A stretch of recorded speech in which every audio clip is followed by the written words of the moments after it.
Hello, Keith. Welcome.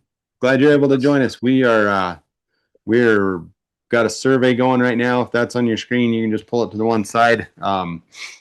And for those of you that are completing it, again, it only takes a few minutes. If you did it yesterday, no need to redo it unless there's something else you want to add.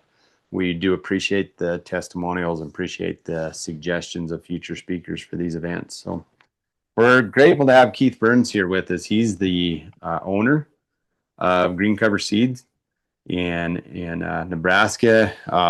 Tremendous business. Keith, we've been talking a lot about building a kingdom-based business God's way, and I think you're an excellent example of that.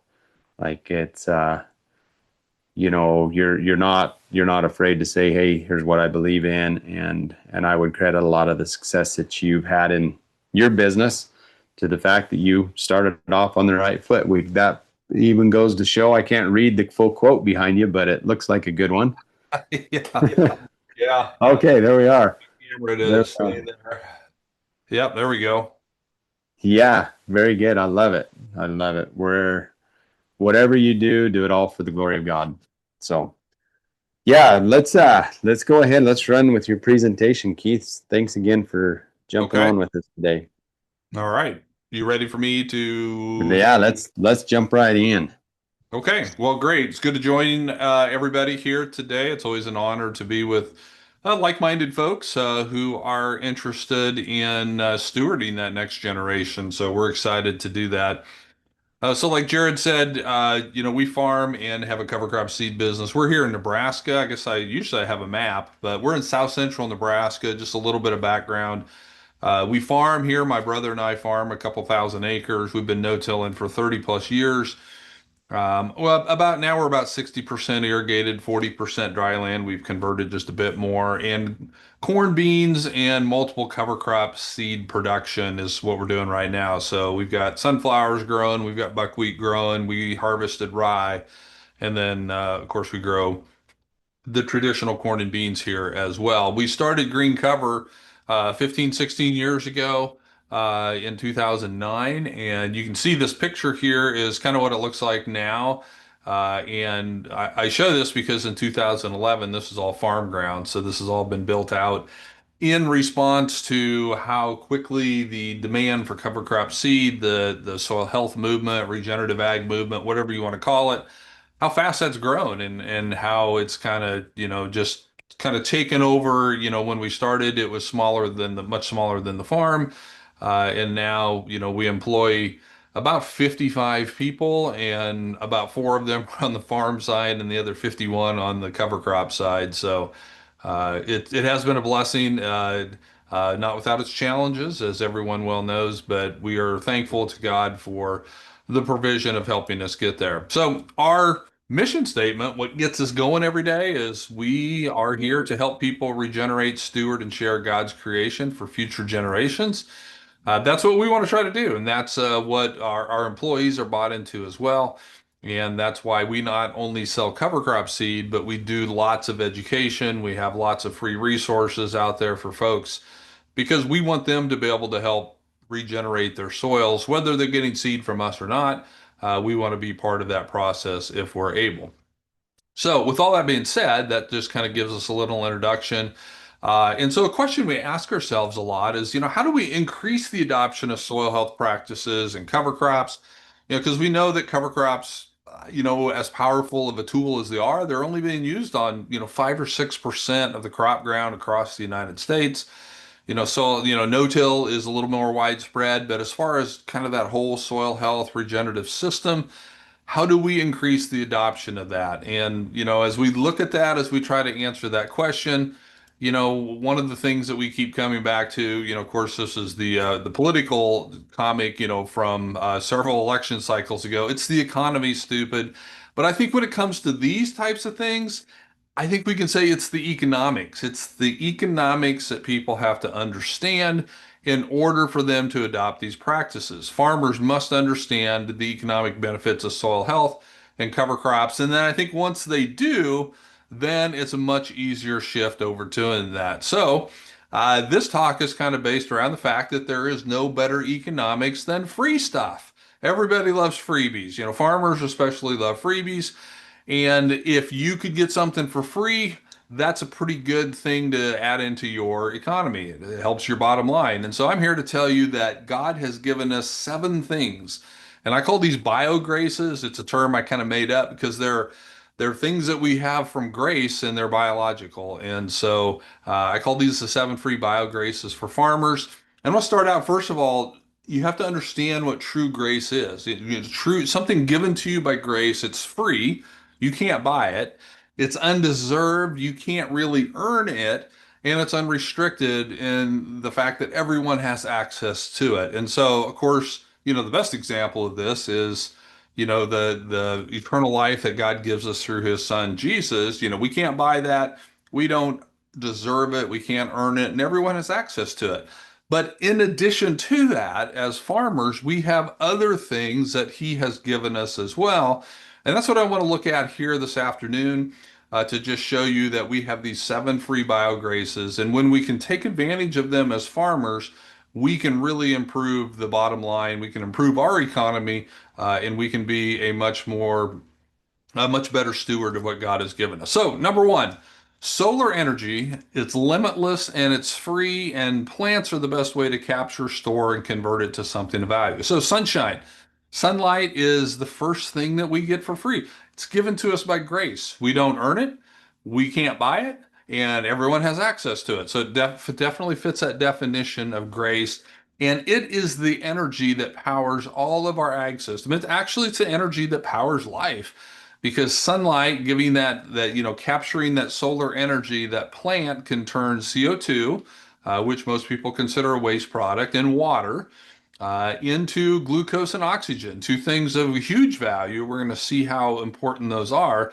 But that's what plants do through the chlorophyll in their cells, through the energy of the sun. They convert CO2 and H2O into C6H12O6, and then also oxygen. So that's given to us for free, but we have to capture it. We have to utilize it. So this glucose molecule, as we'll see, is the key to driving the whole system, because here's what it does. When that glucose molecule is formed through photosynthesis, it gets changed into lots of different compounds. You look at this whole list here: starch and sucrose, cellulose, lipids, lignans, amino acids, right on down that list, all the way to hormones and vitamins. These are all carbon-based products, compounds they started with that glucose molecule that came from photosynthesis, and then it got turned into all these much more complex things. And look at the functions that these do.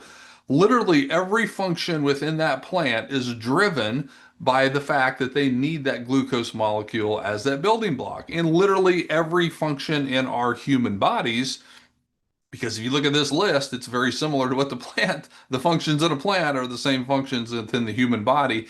We don't photosynthesize, but we're getting that energy when we eat the plants that have done all of these things. So the more photosynthesis that we can do, the more sunlight we can capture, the more glucose we can produce, the more of these functions can happen.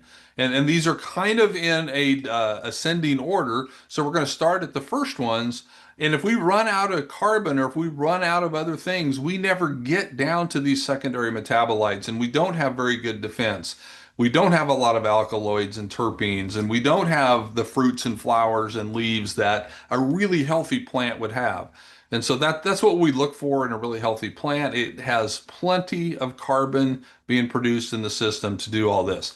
Now, all we have to do as farmers to capture this solar energy is, put up solar panels. We just put a solar project on the roof of our building that I'm setting in here right now, and it's great. It produces, $1,500 worth of electricity every month, but it was expensive to put in, and it's ugly up there, and it's all of those things. But as farmers, all we have to do is go plant seeds. God is giving us the perfect solar collector in these plants. But when we're in a corn soybean rotation, which many people are, it's only about 50% efficient. We're only capturing about 50% of the sunlight that falls when we're locked into this type of a rotation. So what we need to do, if we want to capture more of that, we want to bring more of that energy into the system, we need to plant cover crops.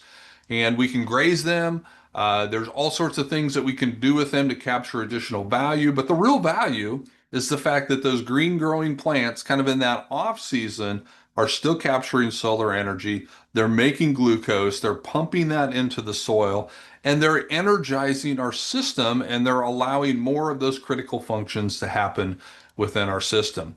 And maybe you're in a wheat rotation. Wheat's even worse.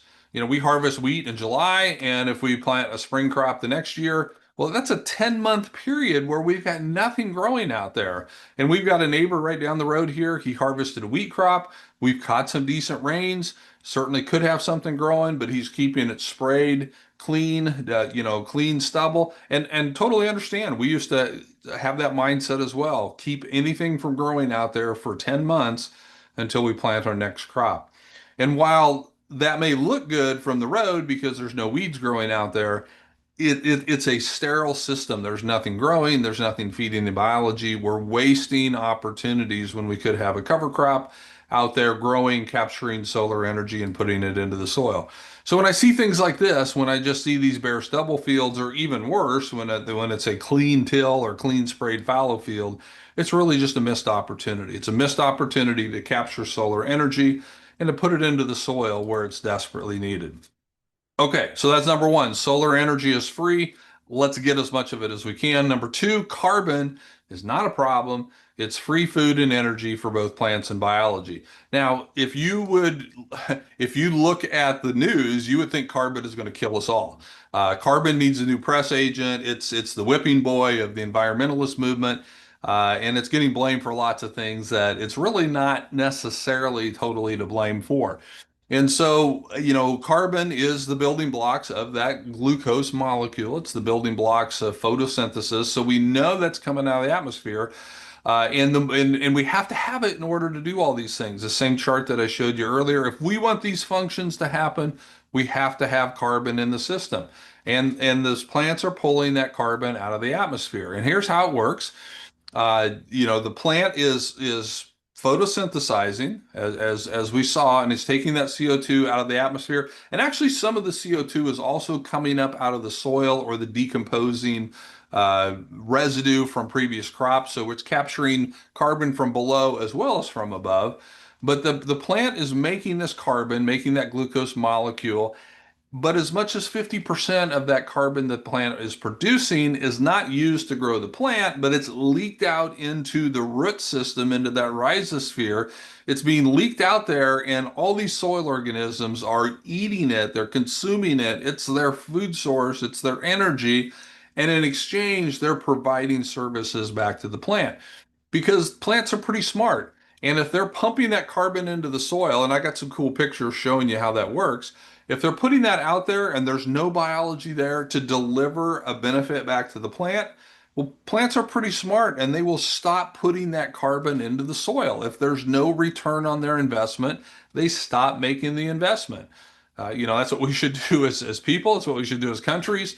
But sometimes I think plants maybe are smarter than some people. They need to see a return on that investment or they're not going to put that carbon into the soil. So here's how it works.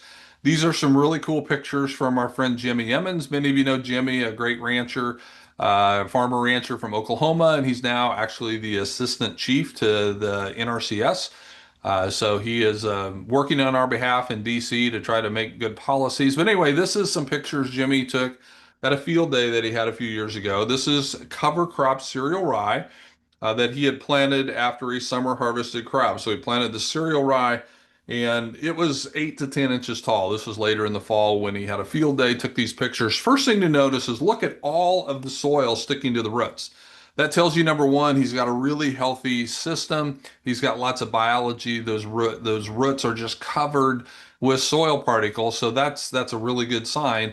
But as he was digging, he dug up a spade full of soil and he broke it apart and he saw this picture on the right here. And what this is actually, well, he took this with his iPhone, but he's got a magnifying glass on his iPhone and called a proscope. And so he was able to magnify what he was seeing. And this is a cereal rye plant, a root. This is a root of that cover crop cereal rye, and it's growing sideways through this worm burrow. You can kind of see the soil in almost a circular pattern here. So that's looking straight down through a worm burrow. and this rye root is growing sideways through it. And so he noticed all these little root hairs growing up off of the cereal rye root. And it's pretty cool because you don't typically see that. If you just pull that cereal rye plant out, you're going to rip all those little roots off. But because this was not in the soil, they are perfectly preserved. And he got looking closer at it and he noticed something. And so he zoomed in on it. And so this picture on the right is a zoomed in picture of the one on the left. And he noticed all these little liquid droplets. And those are liquid droplets of carbon. That's the carbon that is being produced through photosynthesis, that's being pumped out into the soil system. And he's got a very active biology, as we saw from all of the dreadlocks on his roots. And all of this carbon is being pumped into the soil to feed that biology. And it's free. These plants are pulling it out of the atmosphere. They're pulling it from the decomposing residue from his soil. They're converting it into something of great value. They're pumping literally trillions of drops. I mean, you look at this, this is an eighth of an inch at most of a cereal rye root. One cereal rye root, one rye plant can have up to 2 miles worth of roots, and there's 1 million rye plants per acre. You start doing the math times this many little liquid droplets of carbon. It is an incredible amount of carbon that this cover crop is putting into the soil to feed all of Jimmy's biology, and that's what makes a really healthy ecosystem. That's how God created it. That's how God designed the system to work. The carbon in the atmosphere is to go back into the plants, and it cycles. It's a carbon cycle. And so, when people say carbon is the problem, it just shows you they fundamentally don't understand how plants grow and how this whole system is supposed to work. If you want a deeper dive on that, I've got a whole talk on this called Carbonomics. You can go to our YouTube channel and search for Carbonomics. Goes into a lot more detail and a lot more depth on how that whole carbon cycle within the soil works. So number 3, nitrogen is free and abundant. And, when I say that, when we look at these things given by grace, hey, you can't buy it, you don't deserve it, everyone has access to it. And then you look at the bills that come in the mail, and here's this bill, and it's thousands of dollars for your nitrogen fertilizer. And, how can I say that nitrogen is free and abundant? Well, it's true. We spend a lot of money on nitrogen. As a industry, U.S. agriculture spends almost $5 billion on nitrogen alone. And so, it's one of the biggest expenses that we have. But when we look at where it's coming from, so this is a pie chart of the atmosphere. Carbon dioxide is this, I don't know if you can see my mouse. It's this tiny little sliver here. It's only 0.04% of our atmosphere is carbon dioxide. So if somebody tells you that carbon is a problem, ask them how much carbon is in the atmosphere. They probably don't know, but it's 0.04%. So not very much. Nitrogen is 78% of our atmosphere, but it's held as dinitrogen. So it's 2 nitrogen molecules bonded with each other with 3 sets of bonds, very strong bonds. It renders it inert. It doesn't react with anything in our human body, which is good because otherwise it would kill us. But it also doesn't react with anything in the plant. And so in order for plants to utilize this nitrogen, it has to be broken. You have to break those 3 bonds and make those nitrogen molecules come apart and then combine them with hydrogen and oxygen and other things to make forms of nitrogen that a plant can use. And so, we can build these big factories. This kind of started during World War I and World War II because they were using this to build bombs. Nitrogen that's broken apart can be very powerful, very explosive. And so they were using this to make bombs. And then after World War II, they kept these plants going, they expanded them, and now they make nitrogen fertilizer. So when you're paying for nitrogen, you're not buying nitrogen because you have every acre of crop ground, every acre of range ground in the world has 30,000 tons of nitrogen just sitting above it, sitting there. It's free, it's abundant, it's there for the taking, but it's in a form that the plants can't use. But you're not paying for nitrogen when you buy nitrogen. You're paying for the energy that it takes to put it into a form that plants can use. But what it takes, man, $5 billion to do, God created these tiny little things that do the same thing. We've got rhizobia bacteria here that are colonizing the roots of these legume plants, and they're breaking that nitrogen bond, and they're making that nitrogen available So when we have more legumes in our system, we're able to provide more of the nitrogen that the system needs. Now, it's not limited to just legumes. There are other things in the soil too, azospirillum and azotobacter, bacillus, cyanobacteria, and they're discovering new ones all the time of these organisms that can produce nitrogen out of atmospheric nitrogen, make it available to plants. But these are not nearly as productive as the rhizobia. Rhizobia can produce 500 pounds of nitrogen a year in the case of alfalfa or soybeans, where these things are producing 40 or 50 pounds of nitrogen a year because they're single-celled organisms. They don't build those big colonies. And so it's not the only part of the solution, but it certainly should be a part of the solution. Again, we've got lots of good resources on this. We have a great webinar with Dr. James White talking about the rhizophagy cycle and how all this is working inside of the plant. So if you really want a great deep dive on how this works, go check that out with Dr. James White. Okay, number 4, oxygen is freely available. Now, we don't think of oxygen as something that plants need to grow, but it is. And again, it fits that definition of grace. Oxygen, you can't buy it. It's not limited. It's available to everybody, and we don't deserve it. It's just there for us. It's a byproduct of photosynthesis, but we need to have that oxygen in our soil because if we have compacted soil, as our plants are growing, as that biology is doing its thing, there is CO2 being produced. And if that CO2 can't get out of the soil and oxygen get back in, then things start to die. It starts to turn anaerobic.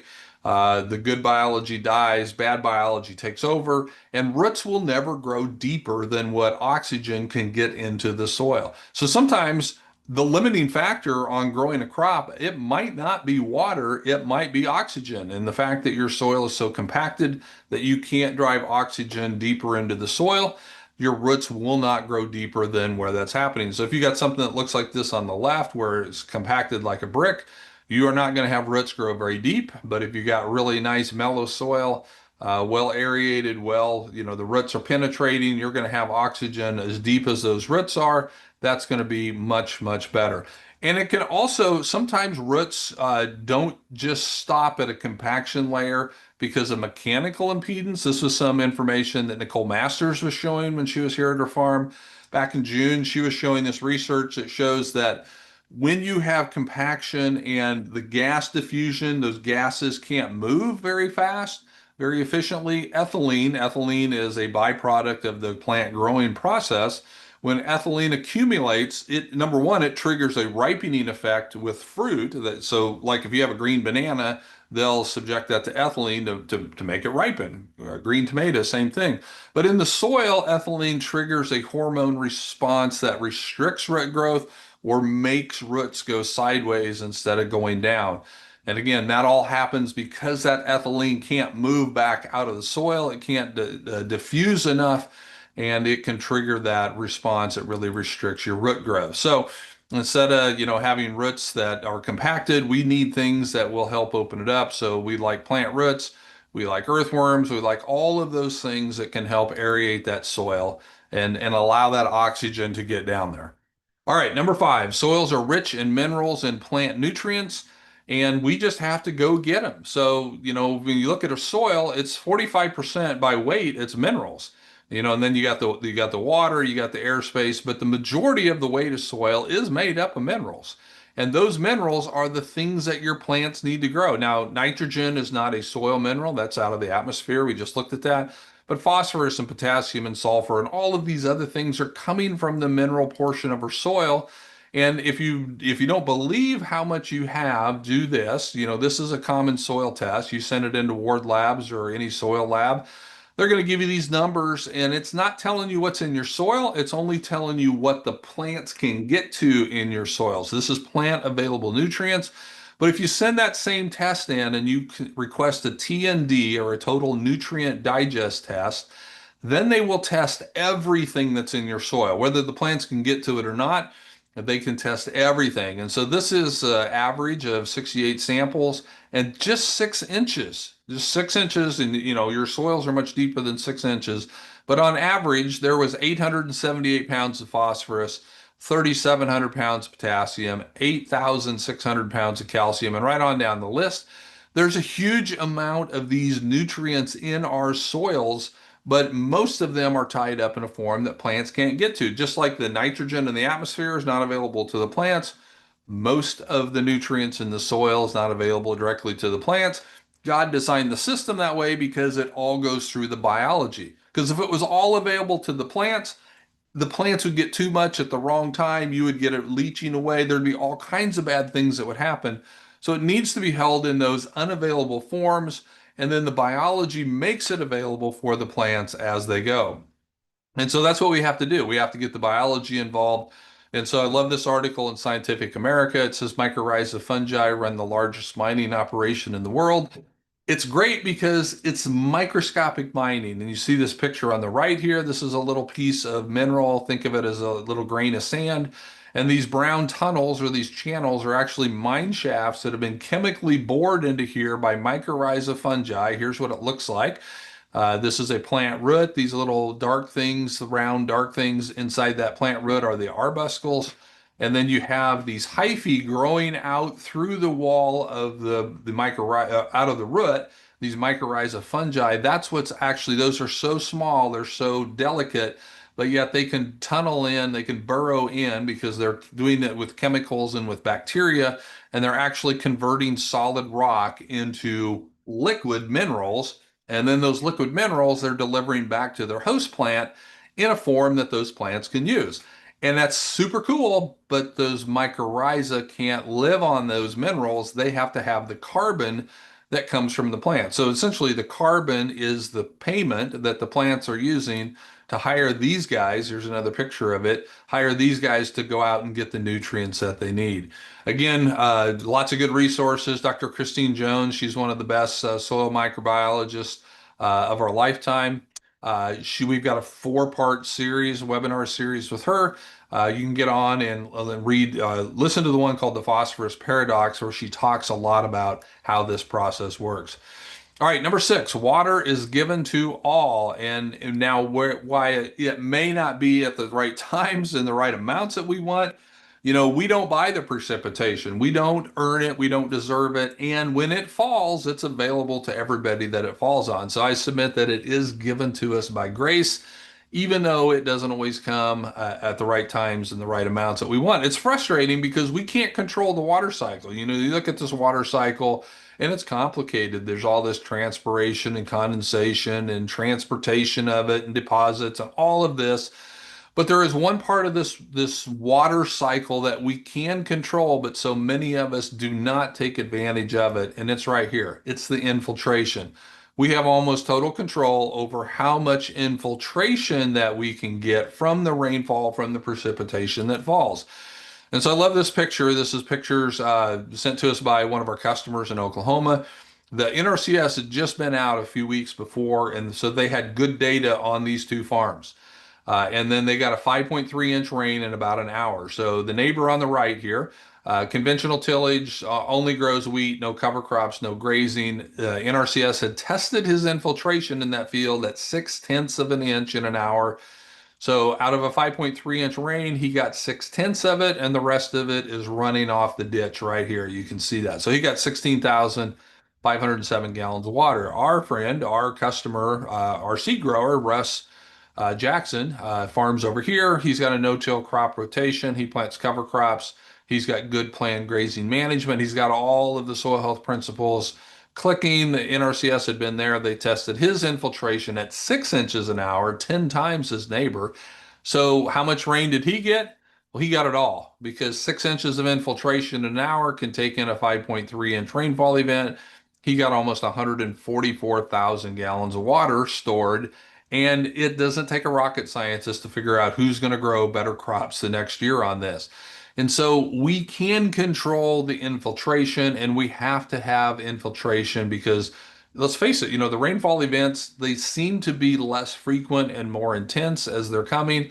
So you got to be prepared for it, and you got to be ready to take it. And not only that, but you have to be able to store it as well. So these poor, worn out soils that may only have 1.5% of soil organic matter can only store about 1.75 inches of water per foot. So that's 189,000 gallons in 4 feet. But something that's really healthy really got it going on, 4.5% organic matter, we can store 3 times as much water in this soil as we can over here on the left. So not only do we have to get it into the soil, but we have to hold on to it. And again, that's where that carbon being stored in your soil, that carbon loves to hold on to that water. And then finally, soil biology makes the system bigger, faster, stronger, and more efficient. I've been talking about soil biology throughout here because it really is the key to making this work. And our soils have these biological organisms in them. Or at least they used to. Now, the way that we farmed over the years, we've gotten rid of a lot of them, not on purpose, but it was an unintended consequence of overusing, synthetic fertilizers and herbicides and tillage, and all these things are hard on the biology. And so we don't have them doing all the things that God created them to do, all these different things. So then we have to replace them with some sort of an input.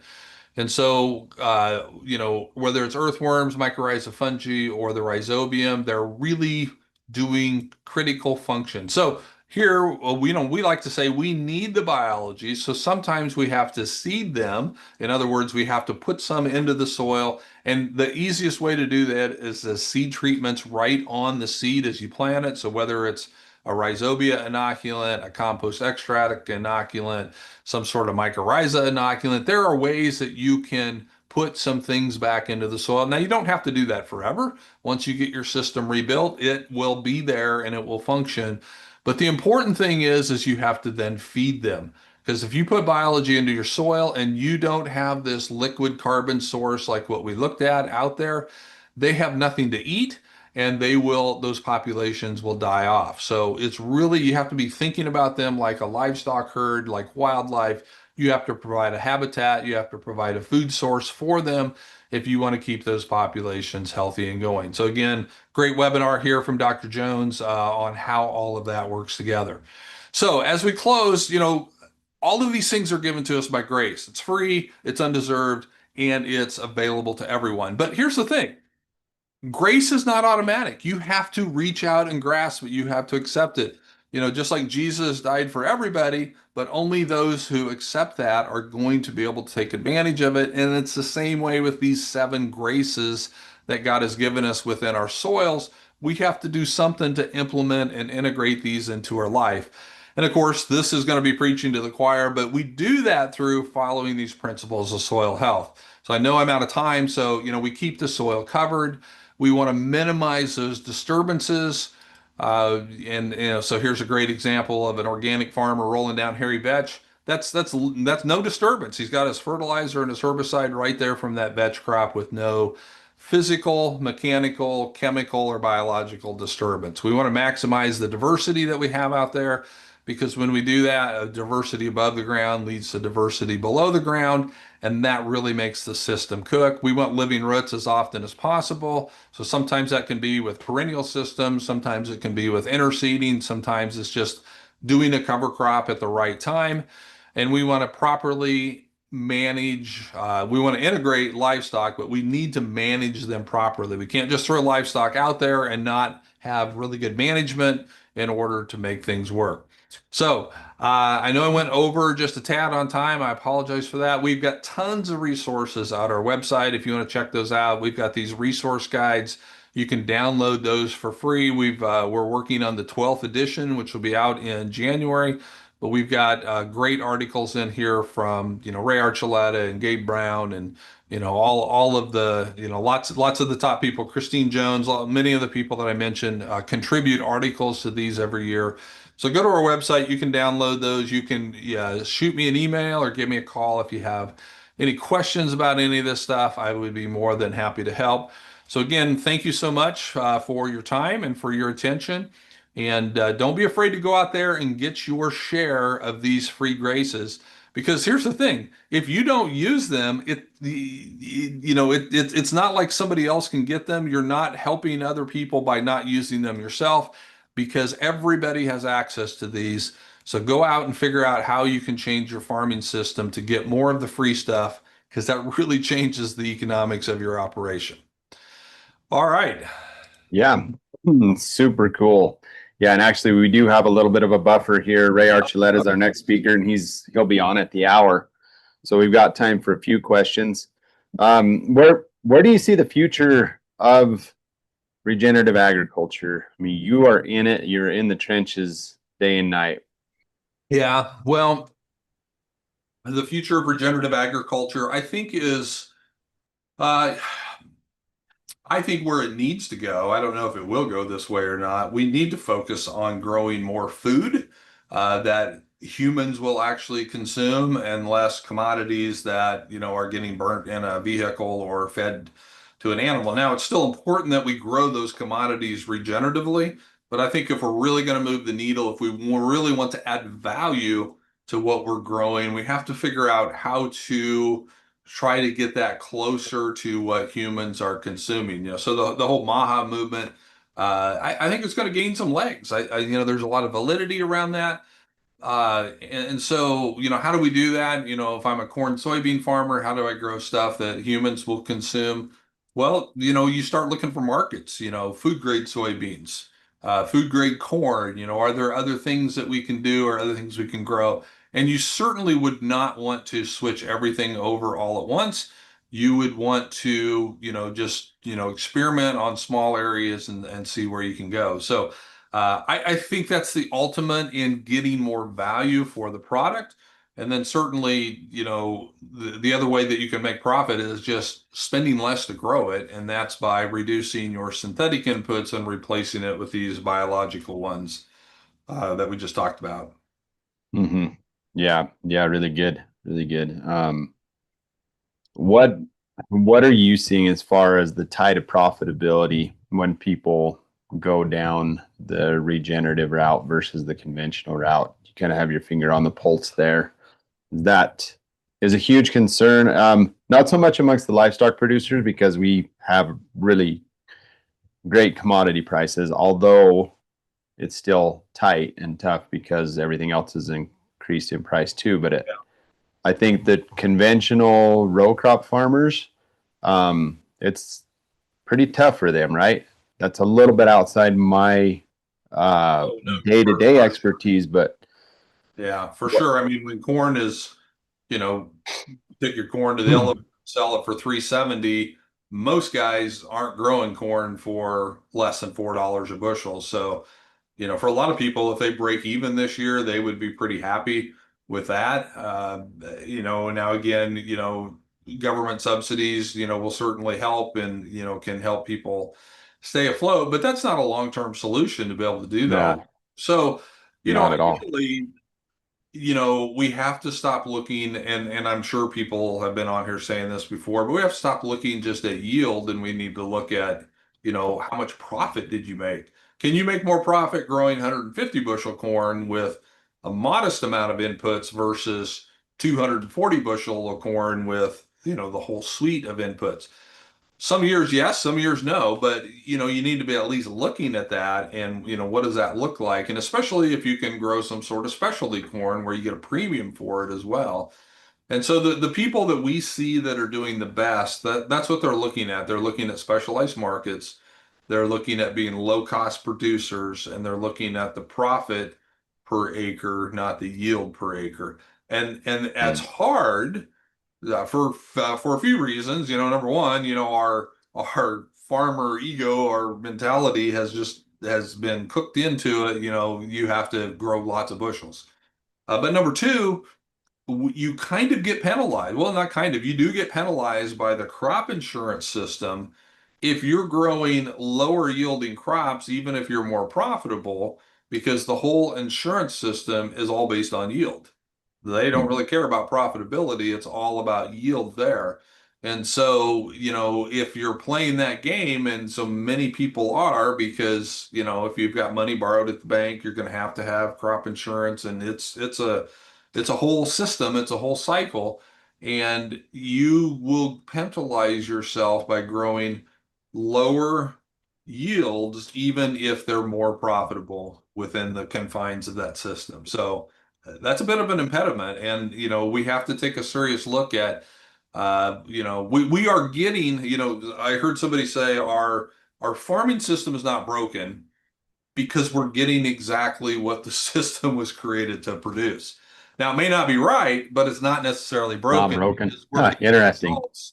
We're getting the results that the system was Hmm. designed to do, which is lots of bushels of cheap commodities. Mm-hmm. Mm-hmm. Yeah. Yeah. Very true. So, do you think that there will be a return to perennials? And this hopefully isn't a threat to your business, but what Yeah. what would it take to go back to more of a nature system where perennials are the default? Yeah. I think I'm seeing that happen, in a couple of ways. We've always had guys tinkering around with, the what I would call the short-term perennial system, 3 to 5 years, put in, uh, you know, cool season introduced perennials, orchard grass, ryegrass, fescues, things like that. That you could have it out there, graze it for 5 years, and then you come back into row crop production with that because you don't have the huge investment and a long establishment time like you would with warm season perennials, so you can kind of get in and out of that a little bit quicker. And we see people do that from time to time. Not it's I would not say it's widespread or it's the general rule. In other countries, in South America, they that is a general rule. They will do that because they don't have access to a lot of the fertility inputs that we do. So they're having to do a perennial rotation like that to allow that soil to build back a reservoir or a bank of nutrients, and then they can come back out, and farm that, and then have high export crops. Whereas a perennial based grazing system is a very low export crop because most of those Mm-hmm. nutrients are staying in the system. So we see some people doing that. And with pretty good success. I have a customer in Kansas, one of the first ones to do this. And they were, I think, in for 5 years, and they put it on their worst performing ground, the worst piece of crop ground that they had, which is what you should do because that's where you Yeah. have the least amount of opportunity cost you're giving up to do it. And after 5 years, they took that out of perennials and came back to corn, and that was the best. That was the best corn they ever grew. Best Mm-hmm. corn all year was on their worst field prior to that because of that perennial-based grazing system. It had rebuilt itself, and Mm-hmm. so can we do this? Can we take some of these really poor, marginally functioning fields and rebuild them this way? Absolutely, but it has to be managed right. You can't just turn it into perennials and then turn 100 cows out on a section and leave them there all year and overgraze the snot out of it and expect Mm-hmm. that soil to be better at the end of that type of a system. It doesn't work that way. You have to have the right management system. You have to have the amp grazing, you have to have the rotation in order to really make that work. Now, I also see we've got a few guys that are starting to convert to more warm season perennials, which I would call, that is a long-term investment because these things are expensive and it's got a long establishment window. And so when you're putting these in, you're committing to, I think probably the next 25 years of leaving that into perennials. And we've got a neighbor here. We did a podcast. His name is Kip Heinrichs. He's a neighbor of ours here in Nebraska. You can go to our podcast either on YouTube or any of the podcast platforms and listen to that interview Mm-hmm. I did with him. But he's got really good soil right here in South Central Nebraska, pivot irrigated, highly productive, great soils. And this year he'll harvest nothing with a combine. He's going to run it all through his cattle. And I think he's up to 3 pivots now that he's converted to Eastern Gamma grass and big blue stem and ending grass and switchgrass. That is huge to take Huh.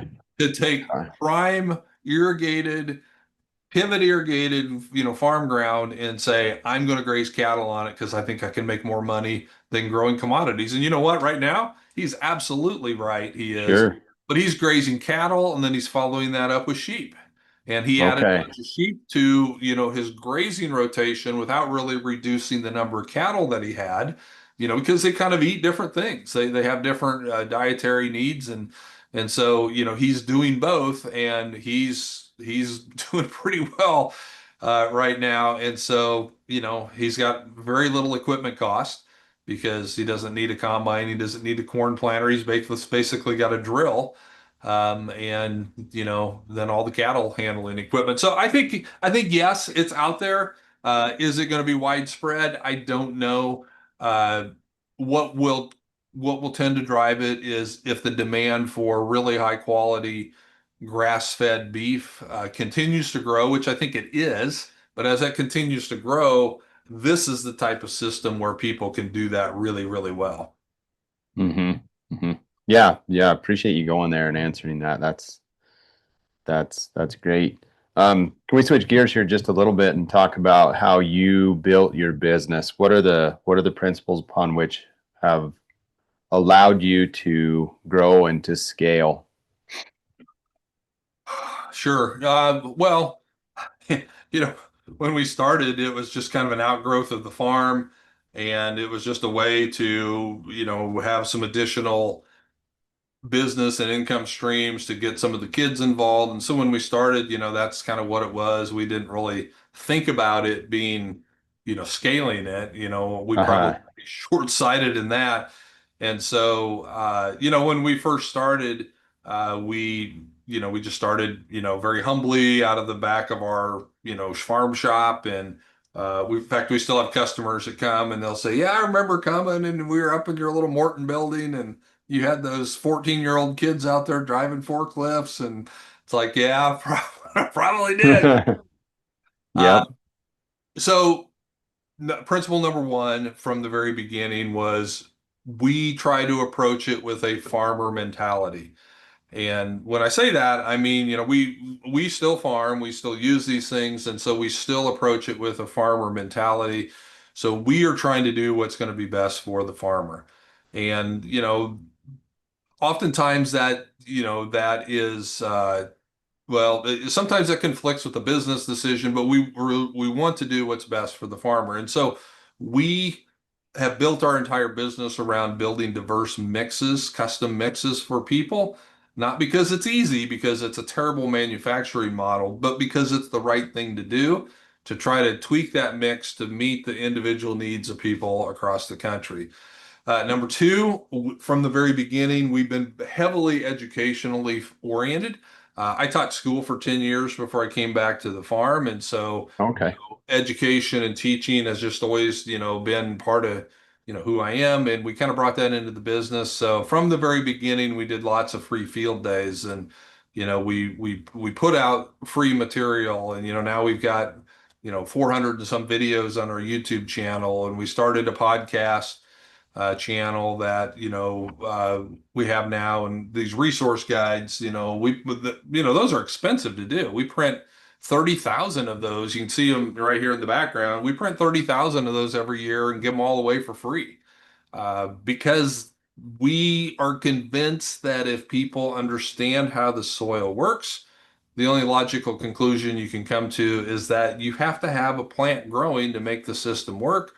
And a lot of times that's going to require cover crop. So, that's been the bulk of our marketing strategy has been educate first.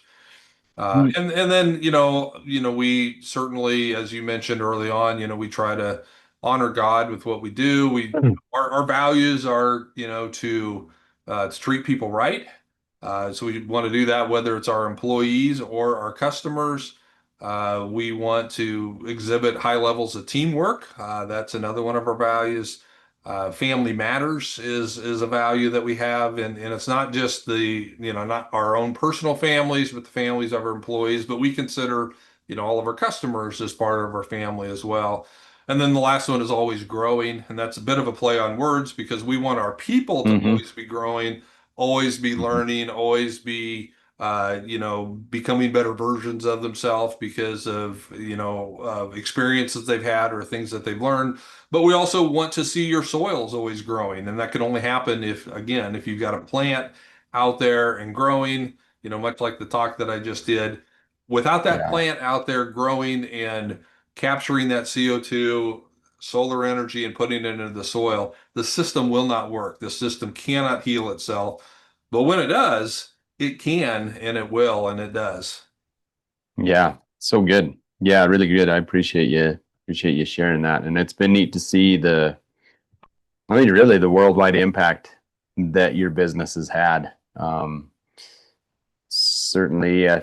Could talk a little bit about your what do you call it? The Smart Seed Calculator. Yeah, so What's your trademark name? we've got a SmartMix Calculator Smart Mix. online where you can go to our website, sign up for a free account, and basically that tool helps you think through what species would be best for your individual needs. And because I said that, from the very beginning, we set our business up to make these customized mixes for farmers. Well, this tool allows people to play around and kind of try to figure out what might be best for them. So when you establish an account, you put in your zip code. That zip code then is tied to all of the climate data. So then it's going to know your first frost date, your last frost date, the growing degree days, your precipitation, your climate zone, all these things, we have in a database for per zip code. So then it knows all that. Then you have to select goals. What are the goals you want to try to accomplish by planting this cover crop mix?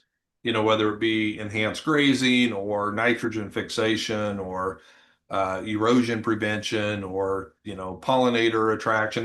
There's, I don't know, 17 or 18 different goals you can choose from, and then you tell it when you're going to plant and when you're going to terminate and what your next crop is going to be. So then it takes all of that information and it, through all these different algorithms, it will sort these things out and say, okay, here are the best legumes, here are the best grasses, here's the best broadleaves. It's not going to tell you exactly what to plant, but it tells you which ones you should be choosing from. And then within the choices, there's little buttons you can click on to watch videos, to read tech sheets. You can learn about these plants if you don't know what a cowpea is, or how a cowpea is different than a mung bean. You can learn right there how and when and why you should use these different things. So it's tool to build mixes, but it's also a pretty good educational tool to familiarize yourself with these different cover crop species as well. Yeah, yeah, it is. It is, and it's really, really intuitive, really easy to operate, fun to play with. Um, great resource. We appreciate you making that available. Yeah. Well, very good. Any final comments that you have for our audience before you log off, Keith? Yeah, I know that, people ask all the time, how is our business growing? Is it, what's the attitude of farmers out there? And, frankly, we're kind of holding steady, but it's not necessarily growing like it did in some of the first years. And I think there's just a general, there's a lot of buyer hesitancy because margins are tight, the ability to risk is low. And so people are pretty cautious. So what we really encourage people to do is, especially if they've never tried it before, is to try something, even if it's on a small acreage. You can learn as much on 10 acres as you can on 1,000 if you really pay attention and really watch it. But you got to try something, because if all you do is sit on the sidelines, you'll have the same questions next year as you have this year. And I promise you, if you try something, you won't get all the answers, but you will have different questions next year, and there'll be better questions to ask. And then you can do the next thing and get out there and find other people who are doing similar things. Follow Ray Archuleta wherever he goes and listen to him, and you'll learn so much. But just take control of your own destiny, and instead of sitting around complaining about how bad things are, take charge of some of that, take charge of your own learning, and try some of these things. So that would be my suggestion, and I just totally honored to be the warm-up act for the great Ray Archuleta. Hey, I thought I'd pin you both here so you can hash it out here a little bit, but you guys are great. I mean, you're preaching the same message to the same people with slightly different approaches. But Ray, welcome to the summit here. We're certainly honored to have you here. Thank you, Jared. I think Keith's made it. I don't know why you invited me. I mean, he really hit it out of the park, because that's one of the biggest struggles I have. We teach all over and Keith hit it beautifully. The power of the plant is so powerful. And I think that's what we're missing globally and nationally with uncovered ground. We can talk about that, but That's one of the biggest struggle I have teaching producers is the soil's alive and the plant is the mouth of that soil. So it's really good to see. And Keith didn't pay me, by the way, for this add up, but he's right. I mean, this is where it is. How do we get people to understand the power of life? And that plant is the conduit. So good job, Keith. I really appreciate that. Of course, of course. Yep. Yeah. Well, thank you, Keith. We appreciate you jumping on here, and really, yeah, I just love to continue to stay in touch, see how your business grows, and pray for your continued success.